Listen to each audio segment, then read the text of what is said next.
Friends, मैं self Zeeba Ibrahim and welcome back to my channel e learning accounts and maths. Students, हमने last video में question number 41 तक सारे questions कर लिए थे। आज हमें 42 करना है।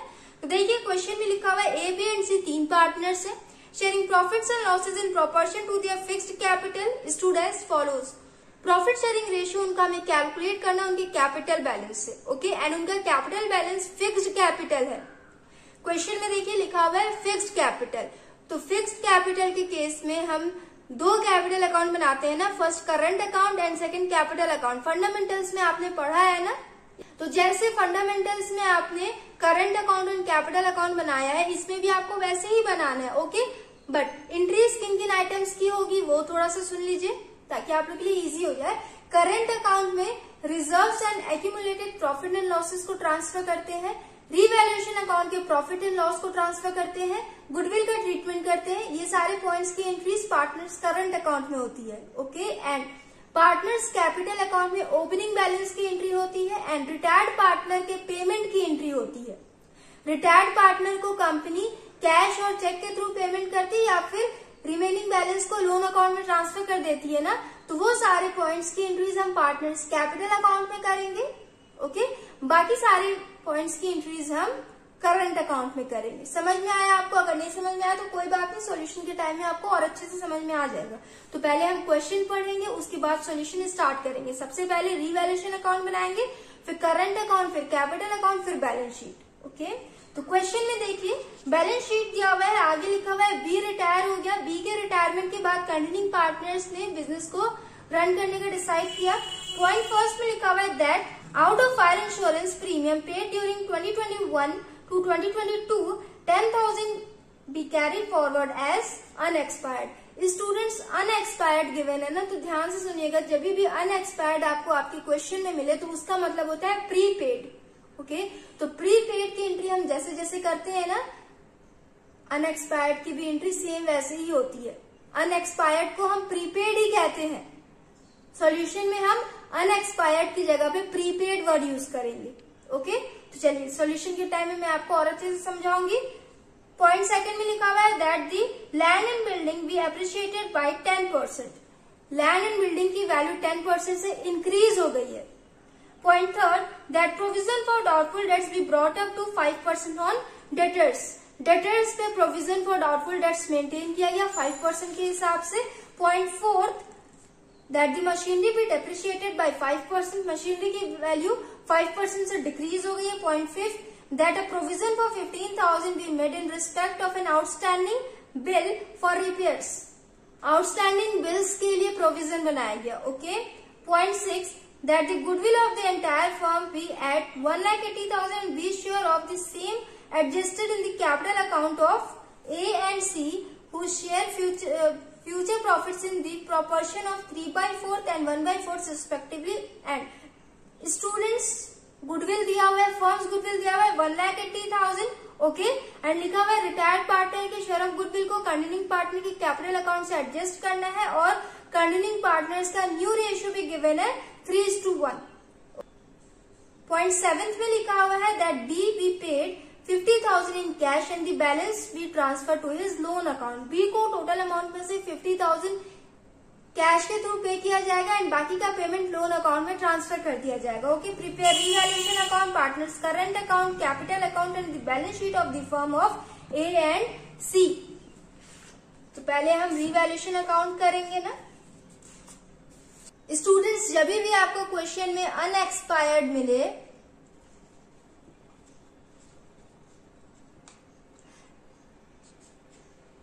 तो जैसे आप प्रीपेड की एंट्री करते हैं ना, वैसे ही आप इसकी भी एंट्री करना, ओके। इसका मतलब ये है कंपनी ने एडवांस में 10,000 पे कर दिया है। अनएक्सपायर्ड मतलब प्रीपेड होता है, ओके स्टूडेंट्स। तो अब इसका रीवैल्यूएशन में एंट्री कैसे होगा, ध्यान से देखिएगा। प्रीपेड क्या होता है? प्रॉफिट होता है ना। कंपनी के लिए प्रीपेड प्रॉफिट होता है। प्रॉफिट्स की एंट्री हम किस साइड में करते हैं? क्रेडिट साइड में करते हैं। तो इसकी भी एंट्री हम क्रेडिट साइड में करेंगे। यहां लिखेंगे प्रीपेड इंश्योरेंस 10,000। जैसे बैड डेट्स लॉस होता है, लॉसेस की एंट्री हम डेबिट साइड में करते, तो बैड डेट्स की एंट्री भी हम डेबिट साइड में करते थे ना, वैसे ही प्रीपेड और अनएक्सपायर्ड की एंट्री हम क्रेडिट साइड में करते हैं। यहाँ पे हमें ये नहीं देखना है कि एसेट की वैल्यू इंक्रीज हुई है कि डिक्रीज हुई है, नहीं, ये नहीं देखना, हमें सिर्फ प्रॉफिट एंड लॉस देखना है। प्रीपेड के केस में कंपनी को प्रॉफिट होता है और ये एसेट भी होता है। ओके, तो प्रॉफिट्स की एंट्री हम क्रेडिट साइड में करते हैं ना, तो इसकी भी एंट्री हमने क्रेडिट साइड में कर दी। आई होप आप लोग को समझ में आया होगा स्टूडेंट्स। उसके बाद नेक्स्ट पॉइंट देखिए, लैंड एंड बिल्डिंग की वैल्यू 10% से इंक्रीज हो गई। Land and building balance sheet में कितना दिया हुआ है, 5 लाख। 5 लाख का 10% कैलकुलेट करिए, ये हो जाएगा 50,000 ना।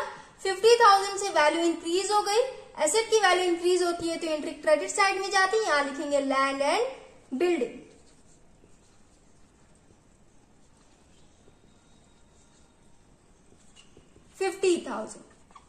नेक्स्ट पॉइंट, प्रोविजन मेंटेन किया 5% के हिसाब से। 1 लाख का 5% कितना है, 1 लाख का 5% कितना हो जाएगा, 5,000। स्टूडेंट्स ये वाला पॉइंट आप लोग ध्यान से देखिएगा, क्वेश्चन में लिखा हुआ है कि प्रोविजन अब 5,000 हो जाएगा, 5,000 तक कर दिया गया है। ओल्ड प्रोविजन कितना है, बैलेंस शीट में ओल्ड प्रोविजन कितना है, 2,000। न्यू प्रोविजन हमने कैलकुलेट किया, कितना आया, 5,000। 2,000 से वैल्यू इंक्रीज होके 5,000 हो गई है, मतलब प्रोविजन की वैल्यू इंक्रीज हुई है। कितने से इंक्रीज हुई है, 3,000 से। प्रोविजन लायबिलिटी होता है ना, लायबिलिटी की वैल्यू 3,000 से इंक्रीज हुई है तो एंट्री चला जाएगा डेबिट साइड में। यहां लिखेंगे टू प्रोविजन।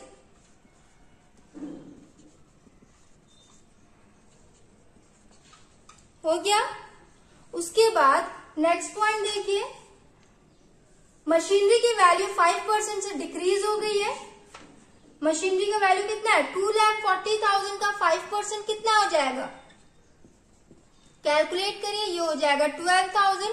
12,000 से मशीनरी के वैल्यू डिक्रीज हो गया, एसेट के वैल्यू डिक्रीज हो गया तो एंट्री चली जाएगी डेबिट साइड में। यहां लिखेंगे to machinery 12,000। Next point, provision maintain किया गया आउटस्टैंडिंग बिल्स के लिए 15,000 का, तो प्रोविजन मेंटेन किया जाएगा, मतलब लायबिलिटी इंक्रीज होगी। लायबिलिटी इंक्रीज होता है तो एंट्री जाती है डेबिट साइड में। यहां लिखेंगे to provision for outstanding bills.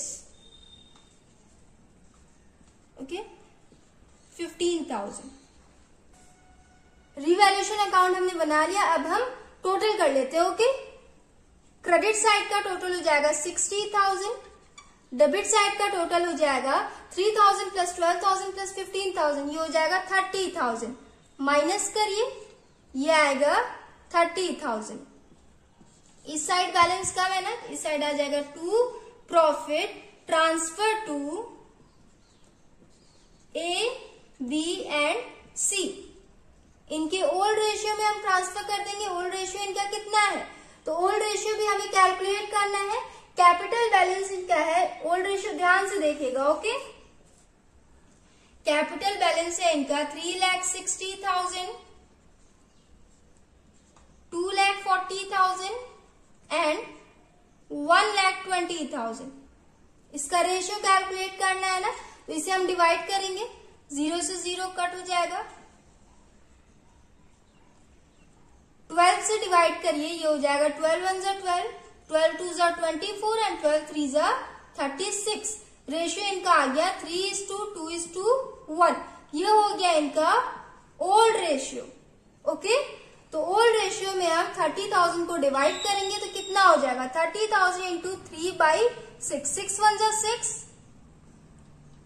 6 5 = 30। ए में हो जाएगा 15,000। बी का शेयर है 2/6, तो बी में हो जाएगा 10,000 एंड सी का है 1/6, तो सी में हो जाएगा 5,000। टोटल हो जाएगा 30,000।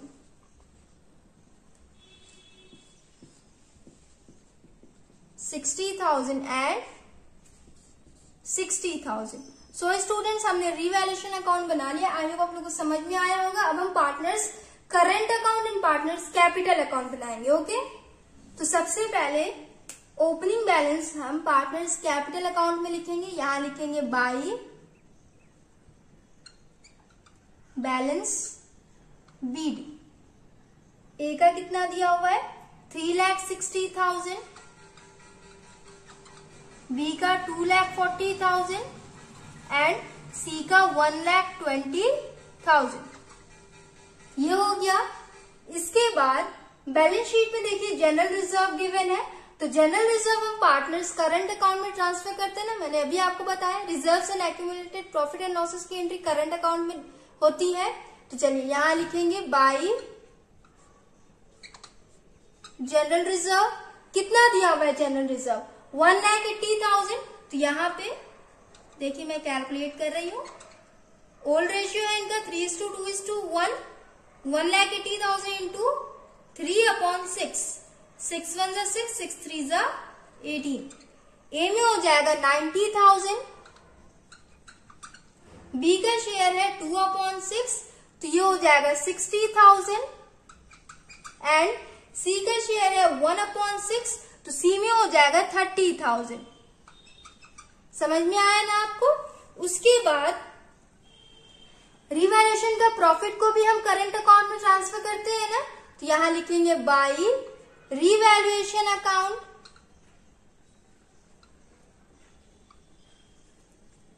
ए को मिला था 15,000, बी को 10,000 एंड सी को 5,000। ये भी हो गया। उसके बाद स्टूडेंट्स गुडविल की एंट्री करेंगे। तो गुडविल का कैलकुलेशन में यहाँ पे आपको करके दिखा रही हूँ, प्लीज आप लोग समझ लेना। ओके, वैसे तो सारे बच्चों को गुडविल का कैलकुलेशन आता होगा। सबसे पहले तो मैं आपको old ratio, new ratio and gaining ratio का बता दूं। ओल्ड रेशियो गिवन है आपके क्वेश्चन में, सॉरी गिवन नहीं है, हमने कैलकुलेट किया है 3:2:1। न्यू रेशियो गिवन है 3:1। ओके, आप गेनिंग रेशियो कैलकुलेट करिए कितना हो जाएगा, करके भी मैं दिखा दे रही हूँ। बी रिटायर्ड पार्टनर है। ओके, ए एंड सी का हमें कैलकुलेट करना है गेनिंग रेशियो। तो ए का न्यू रेशियो है 3/4 माइनस ओल्ड रेशियो था 3/6। एलसीएम हो जाएगा 12। 4 3 जा 12, 3 3 जा 9 माइनस 6 2 जा 12, 2 3 जा 6। ये हो जाएगा 3/12। ए का गेनिंग रेशियो आया 3/12 एंड सी का देखिए न्यू रेशियो है 1/4 माइनस ओल्ड रेशियो है इसका 1/6 इज इक्वल टू 12। 4 3 जा 12, 3 1 जा 3 माइनस 3 2 जा 12, 2 1 जा 2। इसका गेनिंग रेशियो आया 1/12। समझ में आया ना आपको। गेनिंग रेशियो इन दोनों पार्टनर्स का कितना हो जाएगा, कैलकुलेशन के साथ मैंने आपको बता दिया 3:1। ये वाला पॉइंट क्लियर हुआ। अब चलिए फर्म्स गुडविल से रिटायर्ड पार्टनर का शेयर ऑफ गुडविल कैलकुलेट करते हैं। फर्म्स गुडविल कितना दिया हुआ है 1,80,000। स्टूडेंट्स आप लोग ये ना सोचना कि ये सारे पॉइंट्स मैं पर्टिकुलर्स में करवा रही हूँ, नहीं, ये सारे पॉइंट्स वर्किंग नोट के हैं। ओके, मेरे पास स्पेस नहीं था, इस वजह से मैंने यहाँ पे कैलकुलेशन आपको दिखा दिया है। ओके, आप लोग अपने वर्किंग नोट में ये सारे कैलकुलेशंस करना। फर्म्स गुडविल दिया हुआ है 1,80,000। रिटायर्ड पार्टनर का शेयर ऑफ गुडविल कैलकुलेट करेंगे। 20 share of goodwill is equal to 1,80,000 into B का शेयर ऑफ प्रॉफिट था 2/6। 6 1 जा 6, 6 3 जा 18, 2 3 जा 6। बी का शेयर ऑफ गुडविल आ गया 60,000। ओके, कंट्रोलिंग पार्टनर्स अपनी गेनिंग रेशियो में रिटायर्ड पार्टनर को गुडविल एज अ कॉम्पनसेशन पे करेंगे ना, तो कितना कितना पे करेंगे उसे भी कैलकुलेट कर लेते हैं। आप लोग ये सारे पॉइंट्स अगर आपको नोट करना होगा तो आप लोग साथ साथ नोट भी कर लेना। ओके, ए का देखिए 60,000 इंटू गेनिंग रेशियो था 3:1, तो 3/4। 4 1 जा 4, 4 1 जा 4, 4 5 जा 20। 15,000 इंटू 3 ये हो जाएगा 45,000। ए 45,000 पे करेगा एंड सी 60,000 इंटू 1/4। सी 15,000 पे करेगा कॉम्पनसेशन रिटायर्ड पार्टनर को। ओके, तो चलिए इसकी एंट्री कर लेते हैं, ये आप लोग नोट कर लीजिए। अब हम गुडविल की एंट्रीज करेंगे पार्टनर्स करंट अकाउंट में। तो जनरल एंट्री उसकी क्या बनेगी, continuing partners current account debit to retired partner current account. Okay, अभी तक आपने क्या पढ़ा, कैपिटल अकाउंट पढ़ा ना, बट जब भी फिक्स्ड कैपिटल हो क्वेश्चन में तो हम जनरल एंट्री बनाते हैं continuing partners current account debit A's current account debit c's current account debit to b's current account. Okay, यहां पे हम कैपिटल अकाउंट की जगह करंट अकाउंट लिखेंगे। ओके,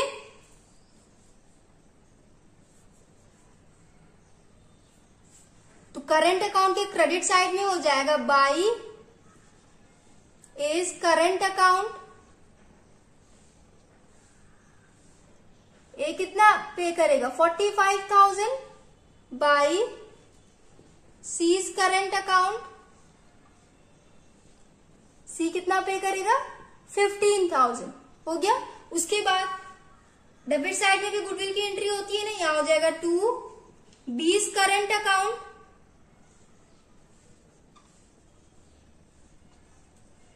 ए में हो जाएगा 45,000 एंड सी में हो जाएगा 15,000।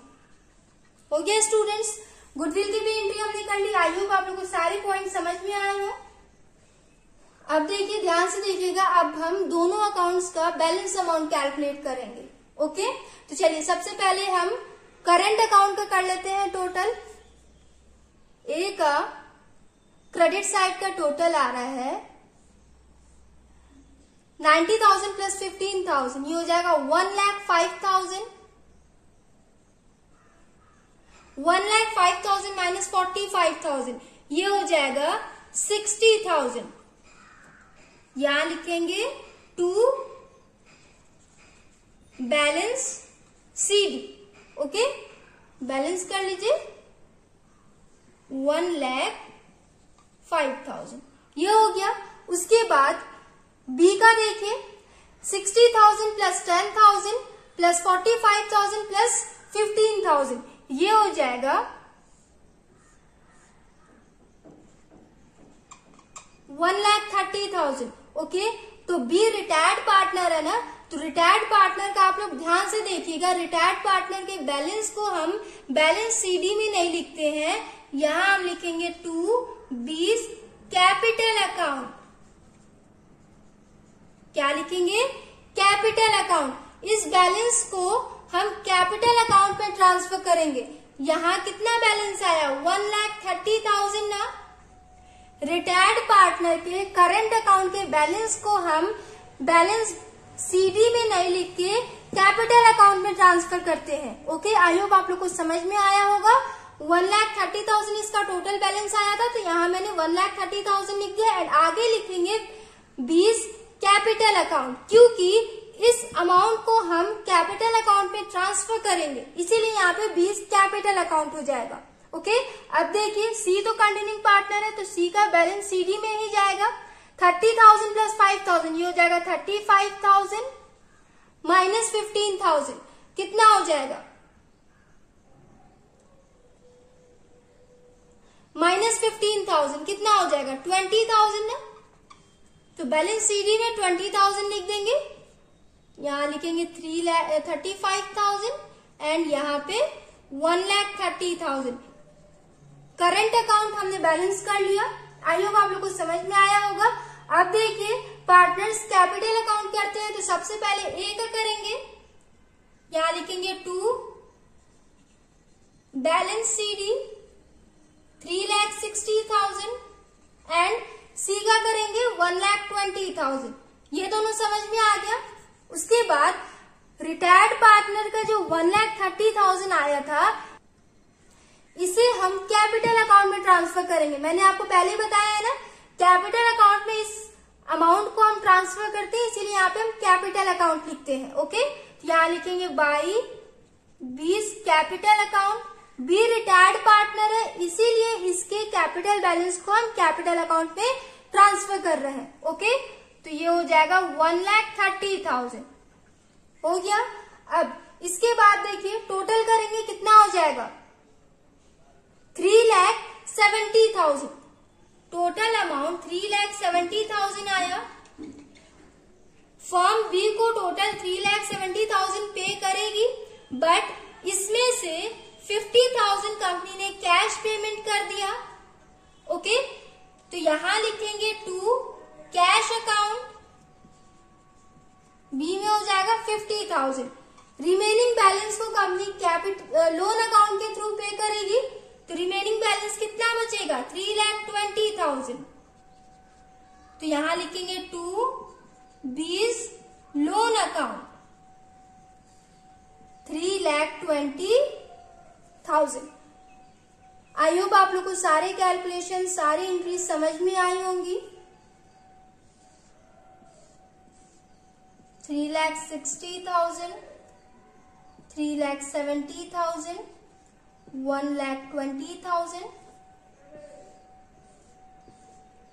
3,60,000, 3,70,000 एंड 1,20,000। सो स्टूडेंट्स, हमने partners current account and partners capital account दोनों ही बना लिया।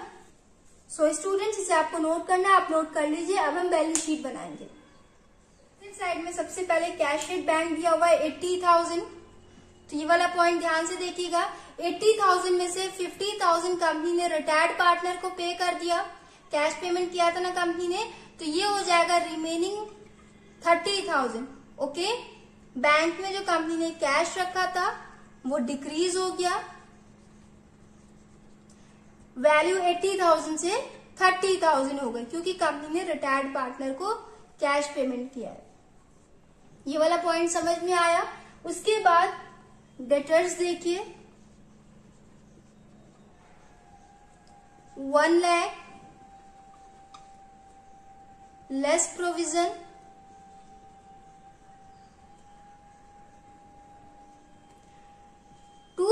से प्रोविजन का वैल्यू इंक्रीज होके 5,000 हो गया है। तो यहाँ पे न्यू प्रोविजन लिखेंगे 5,000, माइनस करिए, ये हो जाएगा 95,000। ये था ओल्ड प्रोविजन, ये है new provision. New balance sheet में हम न्यू प्रोविजन की एंट्री करते हैं। ओके, उसके बाद स्टॉक से रिलेटेड कोई भी इंफॉर्मेशन गिवन नहीं है, तो स्टॉक वैसे का वैसे हो जाएगा। कितना दिया हुआ है 90,000। Next point machinery. मशीनरी की वैल्यू 5% से डिक्रीज हो गई थी।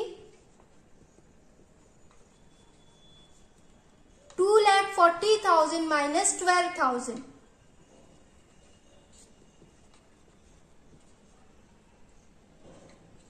ये हो जाएगा 2,28,000। यहां लिखेंगे 2,28,000, ये हो गया। उसके बाद land and building.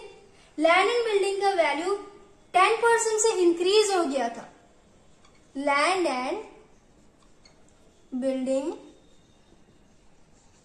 5 lakh value था, 50,000 से वैल्यू इंक्रीज हो गया, तो प्लस करेंगे, ये हो जाएगा 5,50,000 हो गया।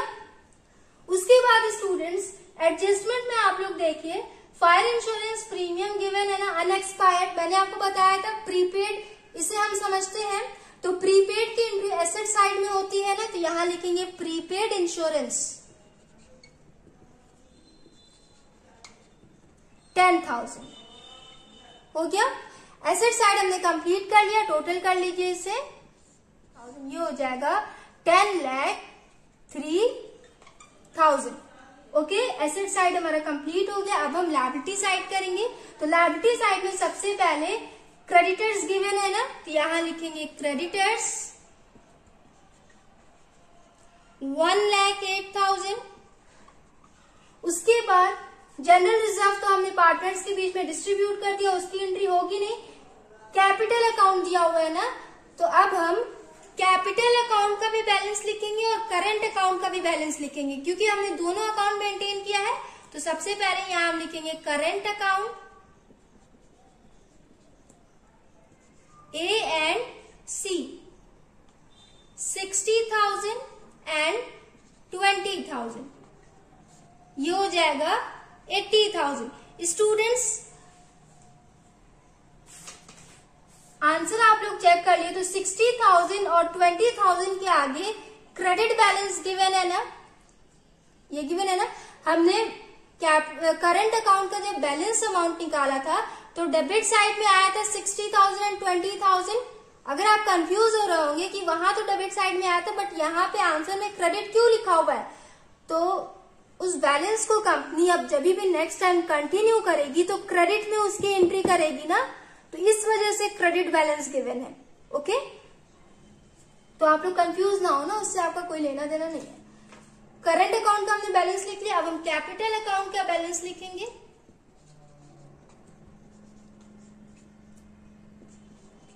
ए एंड सी, ए का था 3,60,000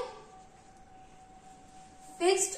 कैपिटल अकाउंट में कैपिटल बैलेंस इनका सेम होता है, फिक्स्ड होता है। करंट अकाउंट फ्लक्चुएट होता रहता है बट कैपिटल अकाउंट फिक्स्ड होता है। ओके, 3,60,000 एंड 1,20,000, जितना लास्ट ईयर था उतना ही इस ईयर में भी होगा, तो कितना हो जाएगा टोटल 4,80,000। ये हो गया। इसके बाद हम रिटायर्ड पार्टनर के लोन अकाउंट की एंट्री करेंगे। यहां हो जाएगा 20 लोन अकाउंट 3,20,000, ये हो गया। उसके बाद स्टूडेंट्स एडजस्टमेंट में देखिए 15,000 का प्रोविजन भी बनाया गया है, तो यहां लिखेंगे प्रोविजन फॉर आउटस्टैंडिंग बिल 15,000 हो गया। इस साइड भी आप लोग टोटल कर लीजिए, दोनों एक लाइन में लिखना आप लोग, इस साइड का बैलेंस और इस साइड का बैलेंस। ओके, मुझे ये ना कहना कि मैम आपने डिफरेंट लाइन में लिखा है, please. 1,08,000 plus 80,000 plus 4,80,000 plus 3,20,000 plus 15,000, ये भी हो जाएगा 10,03,000। सो स्टूडेंट्स हमने बैलेंस शीट भी कंप्लीट कर लिया। आई होप आप लोग को समझ में आया होगा। नेक्स्ट वीडियो में हम नेक्स्ट क्वेश्चन करेंगे। So if you like video then please like share comment and do subscribe my channel. Thanks for watching.